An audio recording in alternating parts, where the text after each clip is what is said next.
안녕하세요. 저는 외면의 아름다움보다 내면의 아름다움이 더 중요하다고 생각하는 60대 여자입니다. 여러분은 내 가족의 외모가 못생기다 못해 흉측하다면 어떨 것 같으신가요? 그래도 가족이니까 외모와 상관없이 따뜻하게 품어주실 수 있나요? 저의 경우 저의 내면을 바라봐주는 가족과 외모만 보고 멀리하는 가족을 모두 겪어봤답니다. 오늘 전 제 존재를 창피해하는 누군가에 대해 이야기해보려고 해요. 끝까지 잘 들어주셨으면 좋겠습니다. 저는 15살 때부터 신경섬유종증이라는 병을 알아왔어요. 염색체에 있는 특유 유전자의 변이 때문에 나타나는 병인데 피부와 중추신경계에 이상을 일으킨다고 하더라고요.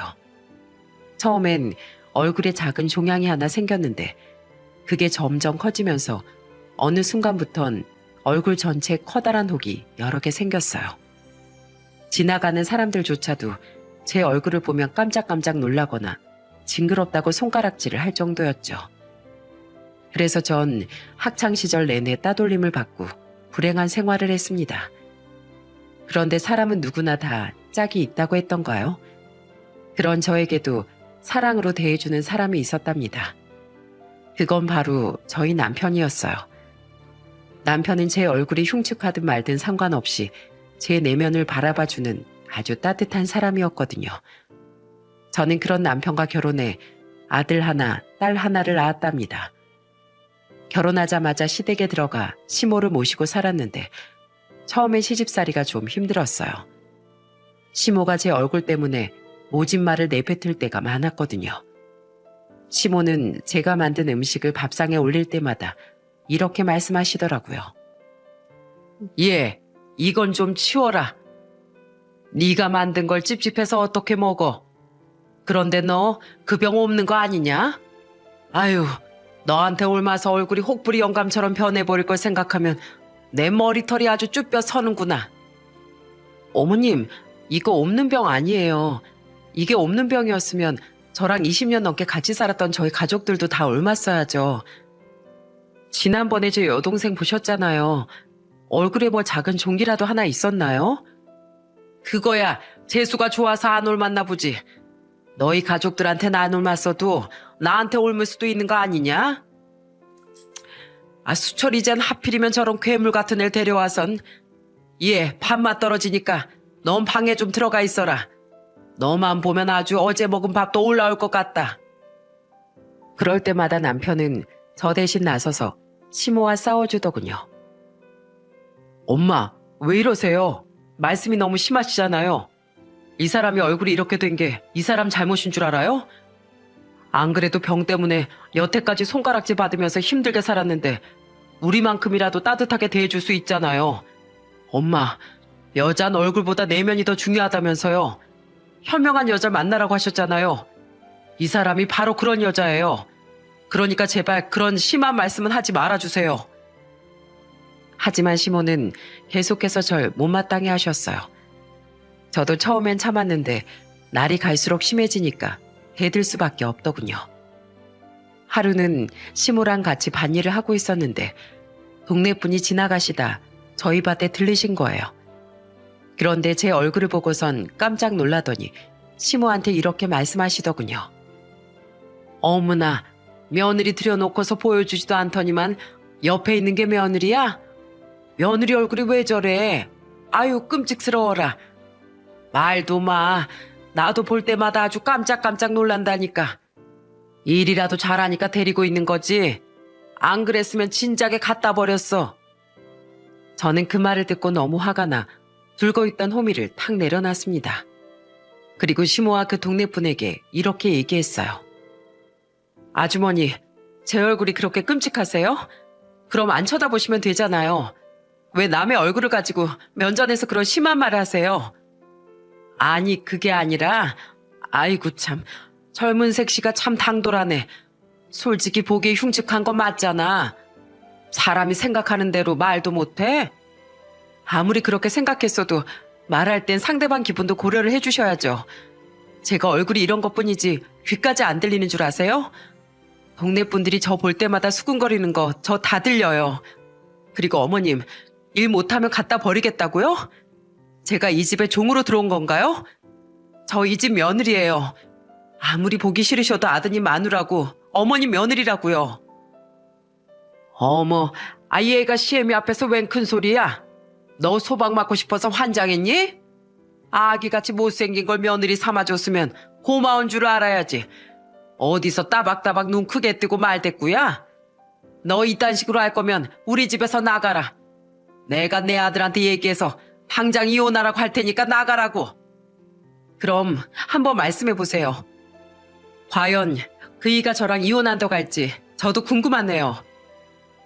그리고 그날 집으로 돌아간 시모는 가족들을 다 앉혀놓고 저 같은 며느리 필요 없다고 선언을 하시더군요. 하지만 남편과 시동생, 시누이들은 전부 다 제 편을 들었어요. 엄마, 이 사람 제 아내예요. 엄마가 아무리 싫어도 내가 사랑하는 사람이라고요. 내가 이 사람 얼굴 가지고 심한 말 하지 말라고 했죠. 도대체 왜 그러는 거예요? 그래 엄마, 올케 언니한테 너무 심한 거 아니야? 솔직히 나도 예전부터 엄마가 너무한다고 생각하긴 했어. 그리고 사람 얼굴 가지고 그렇게 무시하고 막말하는 거 아니야. 솔직히 엄마도 그렇게 예쁜 얼굴 아니잖아. 내가 보기엔 엄마보다 올케 언니가 더 예쁜데? 그리고 엄만 올케 언니가 우리 집에 얼마나 잘하는지 알면서 어떻게 그런 말을 해? 엄마가 지금 배가 불러서 그래. 우리 형수님 같은 며느리가 세상에 어디 있다고. 새벽 일찍 일어나 아침밥 준비하지. 아침상 무르자마자 밭에 나가서 밭일하지. 우리 엄마의 그 모진 잔소리를 다 견뎌가면서도 시어머니라고 이부자리까지 봐드리잖아. 또 우린 얼마나 잘 챙겨주셔. 시동생이랑 시누이 뜨신 밥 먹이겠다고 불 앞에서 맨날 혼자 고생하시는데 이런 며느리가 어디 흔한 줄 알아? 게다가 눈에 넣어도 안 아픈 손줄 둘이나 낳아주셨잖아. 솔직히 엄마 성격 자식인 우리도 감당하기 힘든데 형수님은 얼마나 힘드시겠어? 엄마, 그러니까 제발 형수님 좀 괴롭히지 마요. 그러다가 형수님이 못 살겠다고 나가면 엄마만 더 힘든 거라고요. 그러자 시모는 얼굴이 울그락불그락해져선 화를 내더군요. 이것들이 지 애밀 놔두고 누구 편을 들어? 애미 너, 도대체 내 자식들을 어떻게 구워 삶은 거야? 뭔 짓을 했길래 하나도 아니고 6이나 널 싸고 도냐고. 어머님, 제가 뭔 짓을 했다고 그러세요? 전 그냥 한 집안의 며느리로서 할 일을 했을 뿐이에요. 그런데도 제 얼굴이 마음에 안 든다고 구박하시는 건 어머니시고요. 저요, 어머님이랑 잘 지내고 싶어요. 아버님도 일찍 돌아가시고 혼자 계신데 자식들까지 외면하길 바라세요? 그러니까 어머님, 더 이상 저한테 나쁜 말 하지 마시고 우리 잘 지내봐요. 고부간에 잘 지내서 나쁠 거 없잖아요. 그 후 시모는 예전보다는 조금 누그러지더군요. 아마 집안에 본인 편이 없다고 생각해서 더 큰 소리를 못 내신 거겠죠. 저는 못된 시어머니지만 그래도 도리는 하자는 생각에 시모를 열심히 모셨습니다. 그래서 남편과 시댁 식구들 모두 저한테 고마워했어요. 그런데 시집살이가 어느 정도 괜찮아지자 또 다른 문제가 생기더군요. 저희 애들이 어느 정도 크고 나서부터 남들 시선을 신경 쓰기 시작한 거예요. 하루는 초등학생이던 아들, 딸과 같이 시장에 간 적이 있어요. 그런데 사람들이 자꾸 제 얼굴을 이상하게 쳐다보니까 아들이 자꾸 떨어져서 걷더라고요. 저는 그런 아들이 신경 쓰여서 이렇게 말했어요. 영아가 그렇게 떨어져서 걷다가 엄마 놓치면 큰일 나. 얼른 일로 와서 엄마 손 잡아. 하지만 아들은 쭈뼛거리면서 제 옆으로 다가오지 않더군요. 싫어요. 사람들이 자꾸 엄마만 쳐다보잖아요. 난 사람들이 이상하게 쳐다보는 거 싫단 말이에요. 쳐다보면 좀 어때서. 그렇게 쳐다보는 사람들이 이상한 거지 엄마가 이상한 게 아니야. 그러니까 어서 이리 와. 엄마 손 놓쳐서 아무도 모르는 곳에 가서 혼자 살고 싶어? 그래도 창피한데? 오늘은 그냥 집에 가면 안 돼요? 시장에 괜히 나왔네. 집에서 그냥 숙제나 할걸. 저를 창피하는 아들의 모습에 한숨이 푹푹 나오던 그때 갑자기 동네 꼬마아이가 불쑥 나타나 저에게 돌을 던졌습니다. 못생긴 괴물이다. 울퉁불퉁한 우리 집 감자보다도 더 못생겼대요. 저는 순간 돌을 맞아 아팠지만 하도 많이 겪었던 일이라 대수롭지 않게 넘어가려고 했습니다. 그런데 그때 옆에서 지켜보고 있던 제 딸아이가 앞으로 달려나가 그 꼬마를 밀어 넘어뜨리더군요. 아파. 너 뭐 하는 거야? 야, 너 말 다 했어? 우리 엄마가 왜 감자보다 못생겼대? 너 눈이 삐었냐? 학교 선생님이 그러는데 겉모습보다 속에 있는 마음이 더 중요하다고 했어. 우리 엄마는 세상에서 마음이 제일 예쁜 사람이거든? 진짜 못생긴 건 우리 엄마가 아니라 바로 너야. 네 속마음은 감자가 아니라 우리 집 누렁이가 싼 똥보다도 못생겼어. 뭐? 내가 똥보다도 못생겼다고? 아니거든? 엄마. 그 아이는 놀라서 울기 시작하고 저는 급하게 달려가 제 딸아이의 손을 붙잡고 끌고 왔습니다. 미연아, 애를 갑자기 밀면 어떡해. 그러다가 넘어지면 다치잖아. 제가 먼저 엄마한테 돌을 던졌잖아요. 제가 먼저 잘못했는데 왜 내가 참아야 돼요? 난 엄마한테 못된 말한 애들은 다 쥐어패버릴 거예요. 우리 엄마가 얼마나 착하고 좋은 사람인지도 모르면서. 그래도 막무가내로 밀면 안 되지. 아휴, 알았어. 그럼 다음부터 미연이 네가 하고 싶은 대로 해. 대신에 사람을 다치게 하는 건 안 되는 거야. 알겠지? 알았어요. 다음부턴 살짝만 밀게요. 그런데 엄마, 오빠는 어디 있어요? 아까부터 안 보이던데? 그 말에 깜짝 놀라 주변을 둘러보니 아들의 모습이 보이지 않았습니다. 간혹 시장에서 애를 잃어버렸다는 얘기를 들은 적이 있어서 저는 허겁지겁 아들을 찾았어요. 그런데 아들은 저와 멀리 떨어진 곳 구석에 숨어 저를 지켜보고 있더라고요. 저는 그런 아들에게 다가가 이렇게 얘기했습니다. 영아가, 엄마가 멀리 떨어지지 말라고 했잖아. 너 그러다가 엄마가 너 못 찾으면 어쩔 뻔했어. 그래도 엄마랑 같이 있으면 사람들이 수근거리는 게 너무 싫단 말이에요. 아까 저 애도 엄마가 못생겼다고 돌 던졌잖아요. 난 돌 맞기도 싫고 싸우는 것도 싫어요. 엄마는 왜 다른 엄마랑 다르게 생겼어요? 예쁘게 생긴 건 바라지도 않고 그냥 평범하기라도 했으면 좋겠는데 진짜 너무 속상하단 말이에요. 영아가, 엄마가 평범하지 못해서 미안해. 하지만 엄마가 영아기 널 생각하는 마음만큼은 다른 엄마들 못지않게 크단다. 영아기 너도 엄마의 겉모습보단 속마음을 좀 바라봐주면 안 되겠니? 엄만 우리 영아기가 착한 아이니까 충분히 그럴 수 있을 거라고 생각해. 그래도 눈에 보이는 걸 어떻게 해요? 알았어요.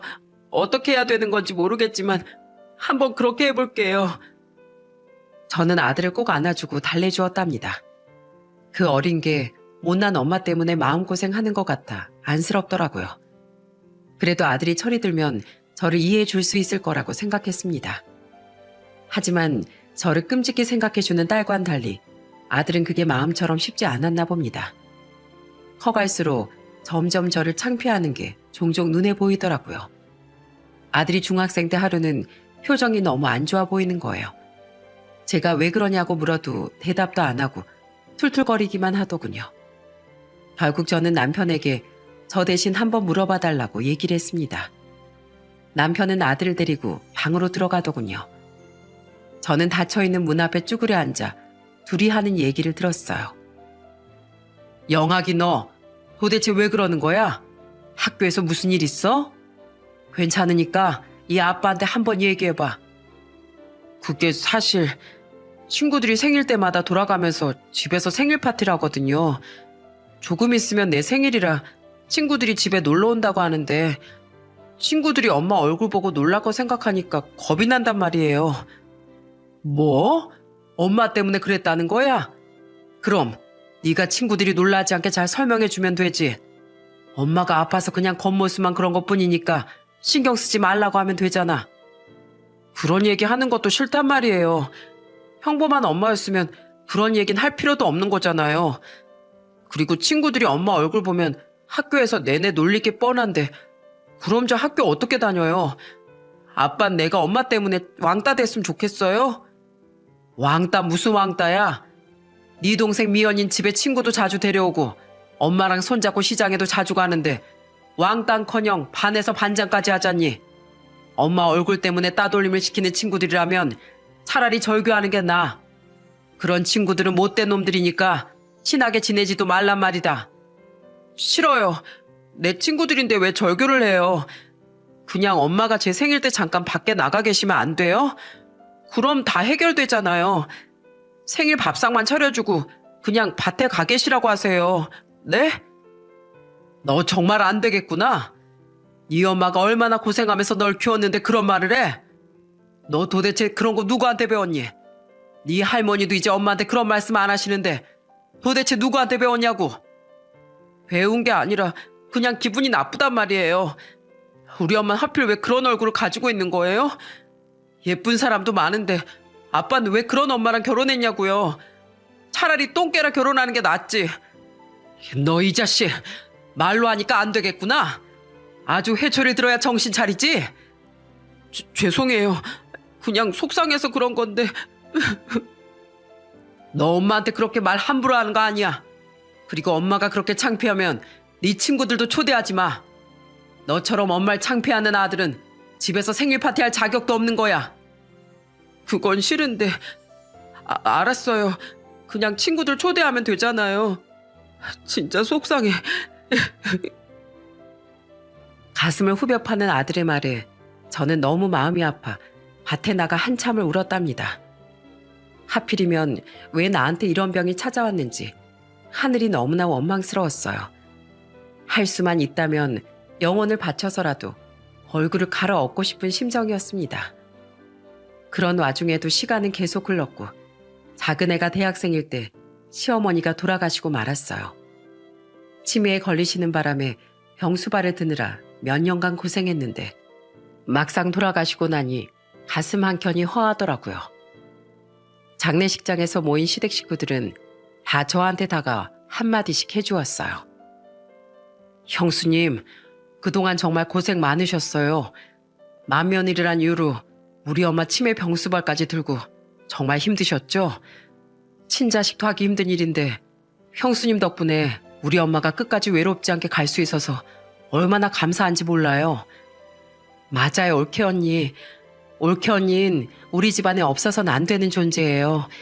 그 와중에도 오이 농사까지 하면서 자식을 둘이나 대학에 보냈으니 정말 대단하신 것 같아요.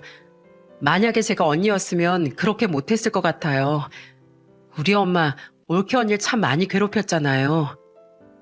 그간 고생을 정말 많이 했는데 시댁 식구들이 알아주고 따뜻하게 격려해주니 보상을 받은 것만 같더라고요.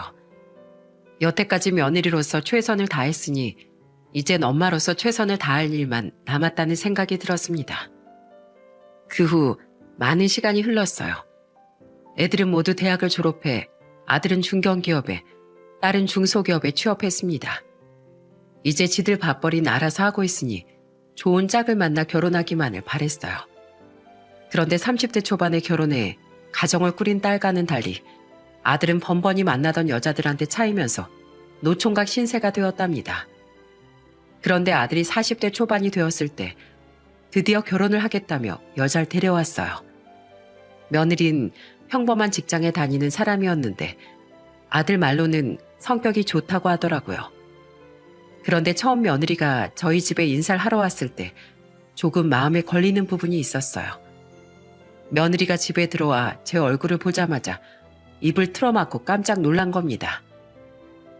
어머님, 안녕하세요. 말씀 많이 들었습니다. 그런데 생각보다 얼굴이 더...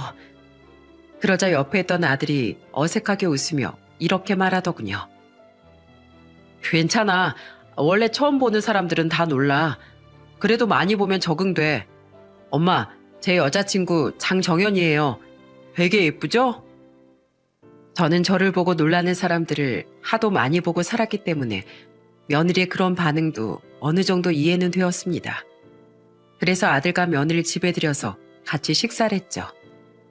그런데 며느린 밥을 먹으면서도 계속 저와 눈을 마주치지 못하고 깨작거리는 겁니다. 혹시 음식이 입에 안 맞아서 그러나? 아이고, 내가 영하게한테서 우리 예비 며느리가 좋아하는 음식을 미리 물어봐서 준비한 건데 간을 조금 약하게 할 걸 그랬나? 아니에요. 그냥 어제 뭘 잘못 먹었는지 속이 좀 안 좋네요. 속이 안 좋다는 말에 냉장고에 있던 매실청을 물에 타서 줬는데도 잘 못 마시더라고요.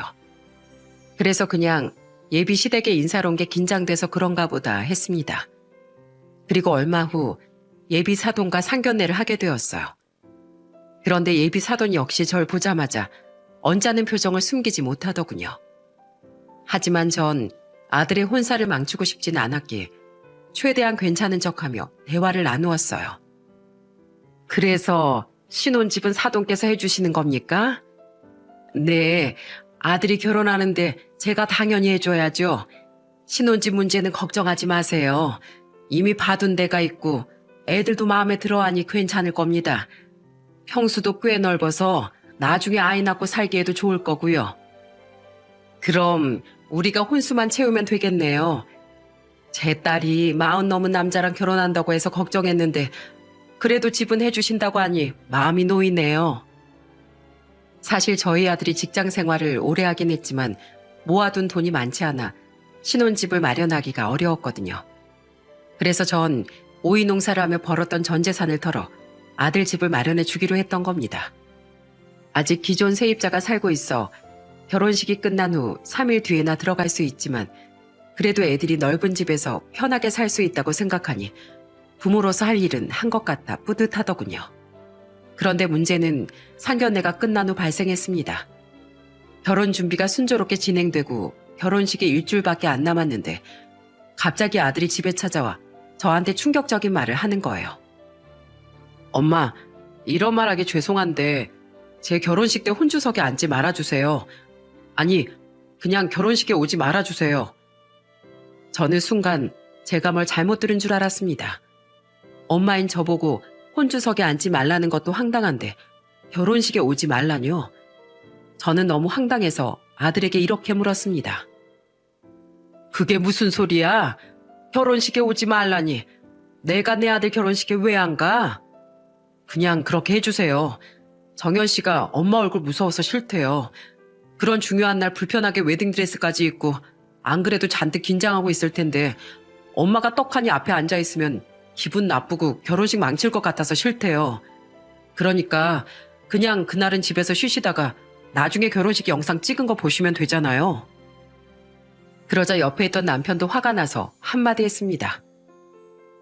너 그게 무슨 말 같지도 않은 소리야. 설사 예비 며느리가 그렇게 말했다고 쳐도 네가 따끔하게 얘기하고 혼냈어야지. 어떻게 걔 말 한마디에 네 엄마 아들 결혼식에도 참석 못하게 하냐. 네가 그러고도 자식이야? 그럼 어떡해요. 엄마가 결혼식장에 오면 결혼 안 한다잖아요. 엄마 아빤 제가 평생 혼자 늙어 죽었으면 좋겠어요? 저 벌써 나이가 40도 넘었다고요. 이번에 결혼 못하면 영영 노총각 딱지 못 될 수도 있어요. 그러니까 이번 한 번만 이해해 주세요. 솔직히 저번에 상견례 끝나고 나서 예비 장모님이랑 장인어른도 엄마 때문에 찝찝하다고 계속 말씀하셨단 말이에요. 그날도 엄마 때문에 속이 안 좋아서 그 비싼 한정식 음식도 겨우겨우 씹어 넘겼는데 결혼식장에서까지 엄마 모습 보고 싶지 않대요. 결혼식장에 저희 예비 처가 손님들도 많이 오신단 말이에요. 굳이 그런 데서 엄마 얼굴 보여서 나쁜 이미지 심어줄 필요 있어요? 안 그래도 늦장가 가는데 굳이 아들이 미운 털 바뀌었으면 좋겠냐고요. 영악이 너 지금 말 다 했냐? 정말 방금 말한 게 네 진심이야? 네 엄마가 널 위해서 얼마나 희생하고 고생하면서 살았는데 엄마 얼굴이 창피하다고 이딴 대접을 해? 예비 사돈이 그런 식으로 나왔으면 결혼을 엎었어야지. 넌 네 엄마가 그런 취급받는 것보다 그 야가 빠진 계집애 하나 붙잡는 게 더 중요한 게냐? 어쩔 수 없잖아요. 이건 제 인생이 달린 문제라고요. 어릴 때부터 엄마 때문에 손가락질 받는 것도 너무 싫었는데 왜 자식 앞길을 끝까지 방해하려고 하세요? 저는 바락바락 소리를 지르는 아들의 모습에 가슴이 쿵 내려앉는 느낌이 들었습니다. 제 속으로 낳은 아들이 어떻게 저한테 이럴 수 있을까 하는 생각이 들었어요. 저는 부들부들 떨리는 입으로 아들에게 이렇게 말했습니다. 그래, 내가 네 인생에 방해되는 존재다 이거지? 내가 너의 정신머리를 어떻게든 고쳐보려고 수도 없이 노력했는데 도저히 안 되겠구나. 나 때문에 손가락질 받아서 싫었다고? 나 때문에 결혼을 못할 수도 있다고? 그럼 네 동생 미연인, 네가 공부에만 매진할 동안 미연이 네 엄마를 도와서 밭에서 호미질도 하고 집안일도 나서서 하던 애야. 엄마가 할머니 병수 받을 때도 엄마 힘들까봐 옆에서 뭐라도 힘이 돼주려고 했던 애라고. 그럼 미연인 이 엄마를 창피해하긴커녕 결혼할 남자한테도 자랑스럽게 보여주고 날 창피하지 않는 사이랑 결혼해서 잘 살고 있잖니. 그런데 뭐가 어쩌고 어째? 어떻게 같은 배에서 나온 자식이 이렇게 달라? 진짜 문제는 내 얼굴이 아니라 썩어빠진 네 정신머리랑 네 예비 마누라 인성이야. 너 같은 놈이랑 이렇게 마주 앉아 얘기하는 것조차도 속이 터져 죽겠으니까 지금 당장 나가거라. 내 눈앞에서 당장 사라지라고. 저는 그렇게 말하고선 아들을 쫓아냈어요. 너무 속이 상해 하늘이 무너져라 엉엉 울었답니다. 그 고생을 하면서 아들을 키운 대가가 이것밖에 안 되나 싶은 생각에 죽고만 싶더라고요. 그런데 그때 오랜만에 제 여동생에게서 연락이 왔습니다. 언니, 영학이 결혼 준비는 잘 돼가?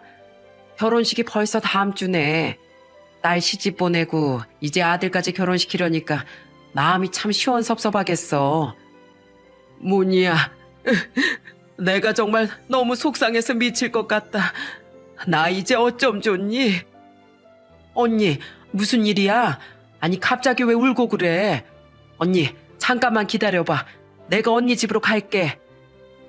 잠시 후 여동생이 제 집으로 왔고 저는 오늘 있었던 일을 동생에게 다 얘기해 주었습니다. 그러자 동생은 불같이 화를 내더군요. 말도 안 돼. 영학이 그 자식이 언니한테 진짜 그랬단 말이야? 아무리 여자한테 미쳐도 그렇지. 어떻게 지 엄마한테 그런 짓을 해? 언니, 그런 놈은 자식도 아니야. 이제 자식이라고 생각하지도 마.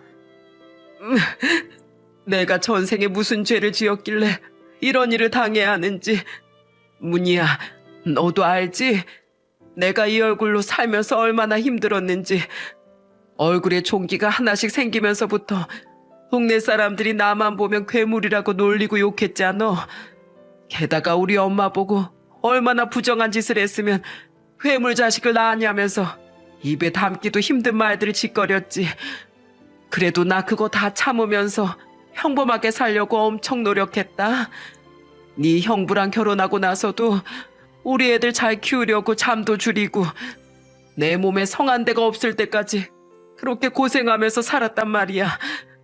그런데 어떻게 내 아들이 나한테 이래? 내가 전생에 못된 짓을 해서 천벌받았나 봐. 그게 무슨 소리야? 언니가 왜 천벌을 받아? 천벌받을 건 언니가 아니라 영학이랑 그 못된 예비 며느리지. 언니, 영학이한테 해주기로 한 집 취소해. 어차피 계약금만 걸어놨잖아. 그 계약금도 그냥 내가 돌려줄게. 저는 동생의 말을 듣고 깜짝 놀랐습니다. 사실 제가 아들에게 해주기로 했던 집은 여동생 명의의 아파트였는데 계약금 10%만 걸어놓고 기존 세입자가 나가면 잔금을 치르기로 되어 있었거든요.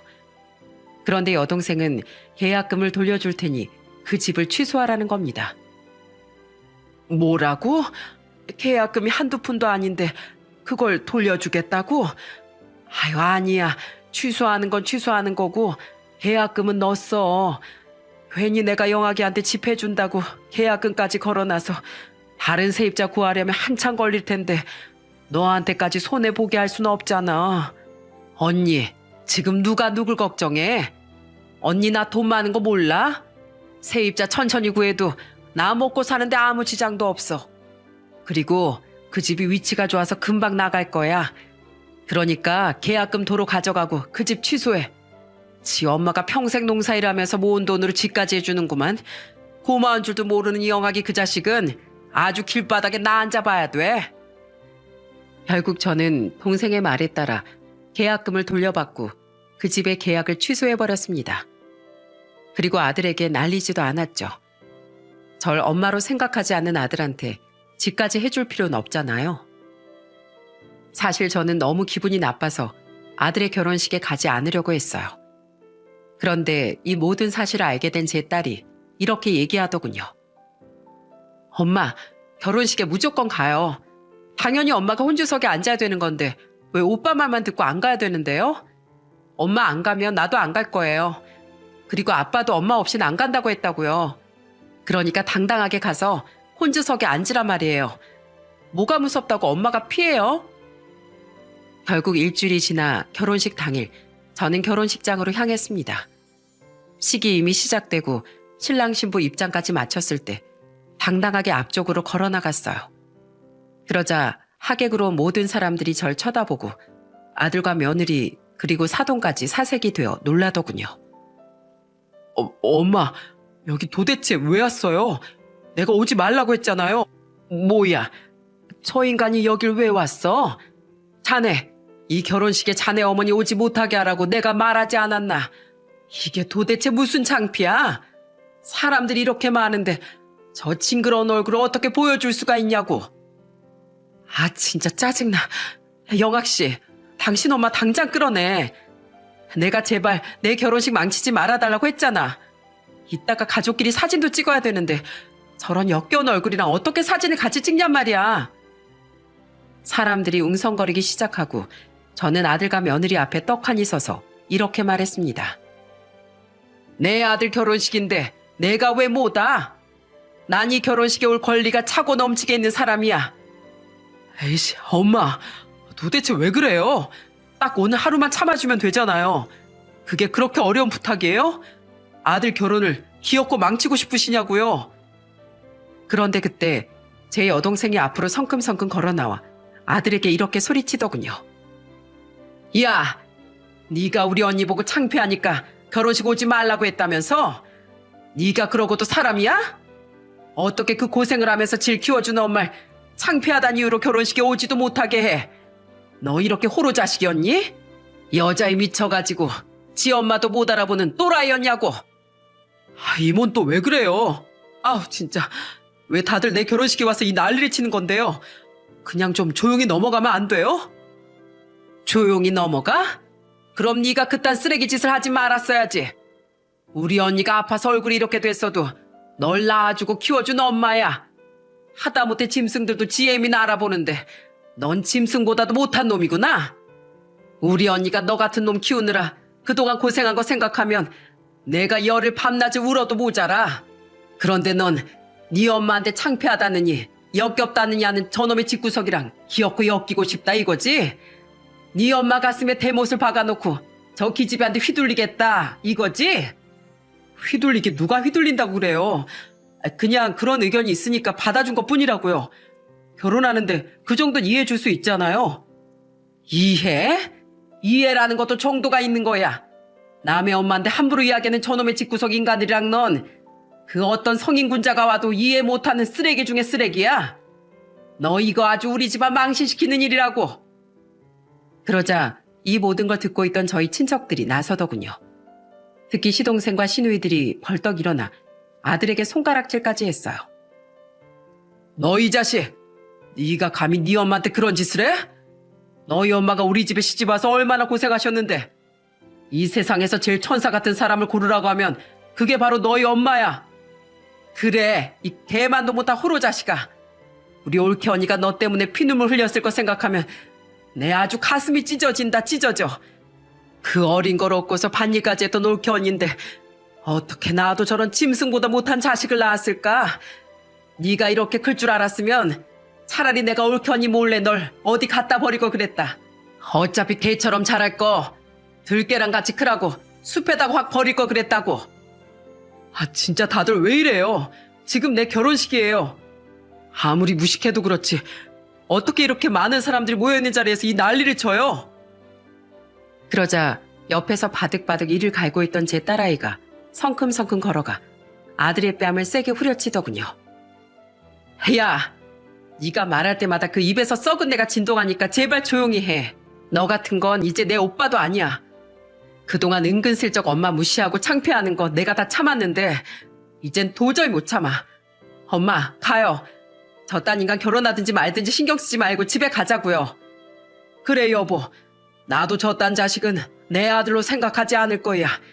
지 엄마를 괴물 취급하는 저 집안에 장가 가서 알아서 잘 살아보라지.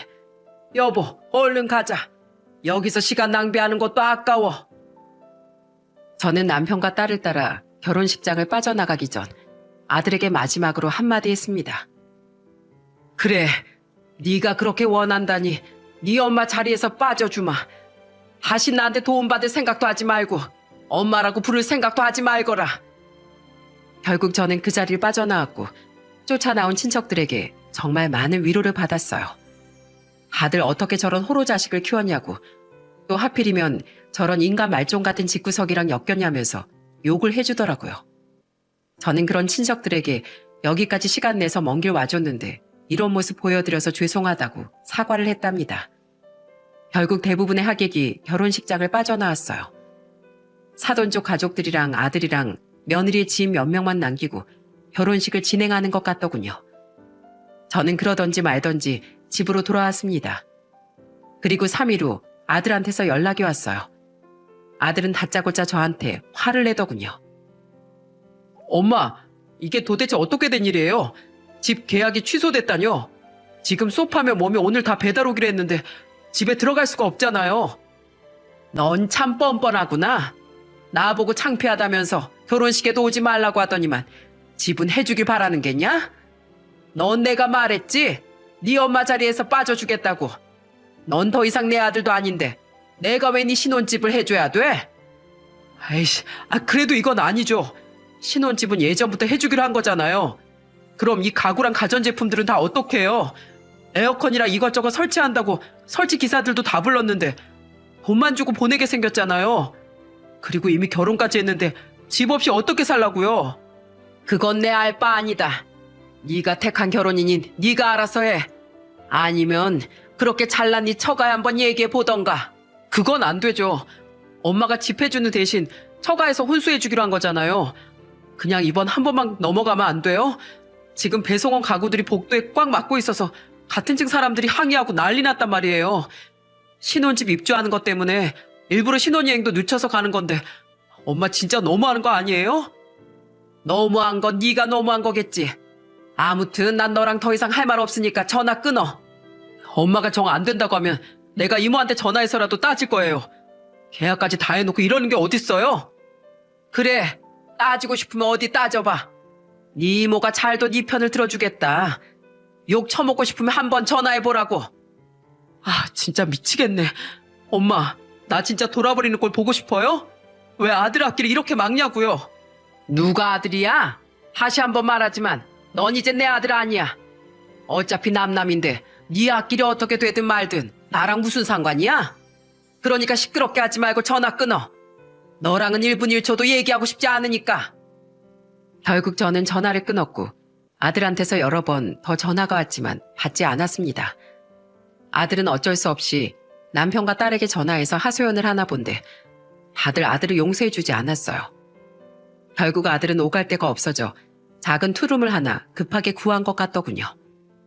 사돈은 집을 안 해줬으니 혼수도 못 해준다면서 기존의 넓은 집에 맞춰서 샀던 혼수들을 전부 다 반품하고 중고로 대충 싼 거 사서 쓰라고 했다네요. 제 전 재산을 바쳐 넓은 집에서 쾌적하게 살게 해주려고 했는데 아들과 며느리 그 못된 마음 때문에 완전히 생각지도 못한 구질구질한 신혼생활을 시작하게 된 거죠. 이후 저는 아들한테서 받은 상처를 잊기 위해 하루하루 좋은 생각만 하면서 살았어요. 그래도 남편이랑 딸이 저를 많이 챙겨주고 시댁 식구들도 틈만 나면 저한테 과일이며 뭐며 보내줘서 금방 기운을 차릴 수 있었답니다. 제가 가끔씩 울적해할 때면 딸이 제 팔짱을 끼고 이렇게 말해주곤 했어요. 엄마, 너무 우울해하지 마요. 엄마한테 내가 있잖아요. 원래 오빠는 어릴 때부터 싹수가 노랬다고요. 내가 오빠 목까지 엄마한테 잘해줄 거니까 그딴 자식은 있고 행복하게 지낸 일만 생각해요. 엄만 충분히 그럴 자격이 있으니까요. 그렇게 아들과 절연하고 지낸 지도 1년 가까이 됐습니다. 그런데 어느 날 밭에서 일을 하고 집에 들어갔는데 아들이 집에 와 있는 거예요. 제가 당장 나가라고 소리치자 무릎을 꿇고 이렇게 말하더군요. 엄마, 잘못했어요. 다 제 잘못이에요. 저 다시는 안 그럴게요. 앞으로는 절대로 엄마가 창피하다는 얘기도 안 할 거고 남들이 그런 얘기를 하면 쫓아가서 욕이라도 한 바가지 부어줄 거예요. 그러니까 제발 용서해 주세요. 네? 누가 네 엄마야? 당장 안 나가? 그 잘난 이 처가에나 가서 살라고. 엄마, 저 그 사람이랑 이혼했어요. 제가 너무 결혼이 급해서 인성이 올바르지도 못한 사람이랑 너무 성급하게 결혼을 결정했나 봐요. 결혼하고 나서도 맨날 싸우기만 하고 틈만 나면 절 무시하고 욕하고 게다가 장모님이랑 장인어른도 절 어찌나 구박하시는지 그래도 어떻게든 참아보려고 했었는데 오히려 그 사람이 저랑 못 살겠다고 이혼하자고 하더라고요. 저같이 가진 거 없는 놈이랑은 한시도 같이 살고 싶지 않대요. 엄마, 저 이제 완전히 혼자예요. 엄마까지 절 버리면 고아나 마찬가지라고요. 참나, 결혼한 지 1년도 안 됐는데 벌써 이혼을 해? 엄마까지 버리고 그 난리를 치길래 얼마나 대단한 사람인가 했더니 별거 아니었나 보구나. 그런데 너 이렇게 울고 빌어봤자 소용없어. 네가 지금 흘리는 그 눈물 거짓으로 가득 찬 악어의 눈물인 거 내가 모를 줄 알아? 마누라한테 버림받고 돈 떨어져서 갈 데 없으니까 나한테 찾아온 거잖아. 왜? 내가 너한테 사주려고 했던 그 집이 아직도 탐나디? 욕심내지 마. 너한테 집 사주려고 했던 돈 내 노후 자금으로 쓸 거고 남으면 네 동생 미연이한테 다 물려줄 거니까. 그러니까 추잡하게 여기서 이러지 말고 당장 나가. 당장 나가라고. 저는 아들을 억지로 집 밖으로 쫓아냈습니다. 그리고 빗자루를 들고 설치며 아예 집 근처에 얼씬도 못하게 했어요. 결국 아들은 눈물바람으로 자리를 떠나더군요. 그 이후 저는 계속 아들을 안 보고 살았어요. 아들은 어떻게든 용서를 받고 싶은지 저한테 종종 문자를 보내더군요. 엄마, 식사는 하셨어요? 요즘 날씨가 쌀쌀한데 감기는 안 걸리셨고요. 진작에 엄마를 많이 신경 썼어야 하는데 그러지 못한 게 너무 후회되네요. 효도를 해도 모자랄 판에 불효만 잔뜩 했으니. 엄마, 저 지금 출장 가는 중인데 창밖으로 보이는 풍경이 우리 집이랑 비슷해서 마음이 헛헛하네요.